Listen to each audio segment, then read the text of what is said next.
Hello friends, welcome to my new blog. तो मुझे सका उठी सारे हेल्ले भी मत एवं सुधा बहुत भी टायर्ड लगुच। तार रिजन मुझे एक्चुअली जर्नी बहुत ही स्मूथ थिला, बेसी हेक्टिक नथिला।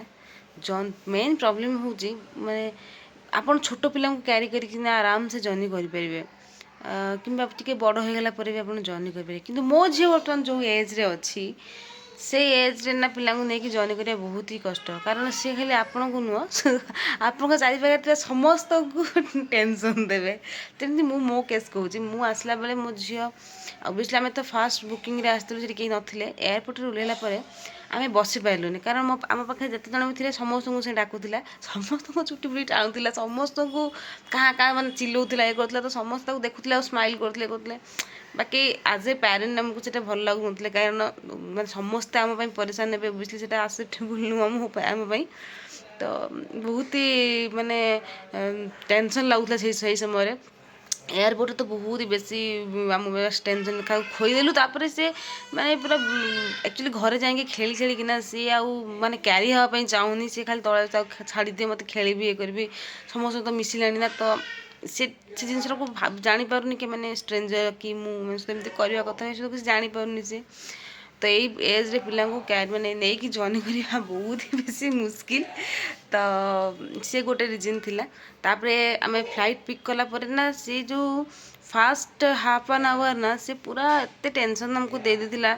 सी बसाई चाहूला सी ओबियसली फ्लाइट भीतर तो सेमती न था ना, तुम नहीं कुआड़े बुल कर तुम बसाई ही पड़ो। फास्ट हाफ एन आवर पूरा टेंशन होती नहीं केमती 2 आवर जर्नी करूँ ये बसिकी। तो जहाँ भी हो कि अध घंटा पर शोई पड़ता। तो पूरा आराम से आम आसिलु, आसिक घरे पहुँचला पर्यंत से शोला टिके उठूला शोला एमती करूला। तो से आमको माने जर्नीटा बहुत बेसी से समय एक्टिक हो जाता। सी जो टिके माने कंदा कटा कला टिके परेशान करदेला। से मत भी टायर्ड लगुच। बट एनीवे घर पतर टी सफासफी करार अच्छी, घर पतर टी सफासफी करवा आउे डेली लाइफ स्टार्ट करवा। ये घर पर मुझे फास्ट झाड़ू करा स्टार्ट करी, घर पोछा मरा है, वाशिंग मशीन लुगा पड़ला, मुझे फ्रेश होकर आसिली। आसिक मेन पूजा पूजा कम सारिदेली। खाई सारा मुझे ब्रेकफास्ट नहीं स्प्राउट सलाड ये सब बहुत बेसिक नीड आ लग्जरी लाइफ भाई मतलब फिल हुए। तापर पानी बोतल भर्ती करी, लंच सतुला भात बनई। मो झील को टिके मैंने कैप्चर करी तार एक्टिविटी सब तार भी तो गोटे छोटे ब्लग हवा दरकार ना।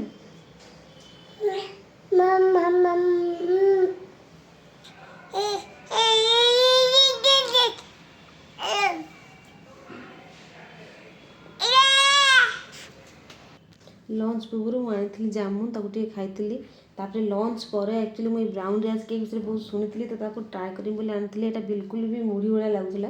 बाकी या आप अलग किसी आराम से लंच फंच करके पड़ी पूरा गोटे लंग नाप पर उठिकी रुटी फुटी करके खाईदे। डिनर फिनर सैला एवं आउ थे शोया चिंता है। मो झील टे शोई पड़ा मैंने सांगे सांगे शोई पड़ी सांगे सांगे मुझे पड़ी। आज संडेटा खाली शोई शोईकी पलैला।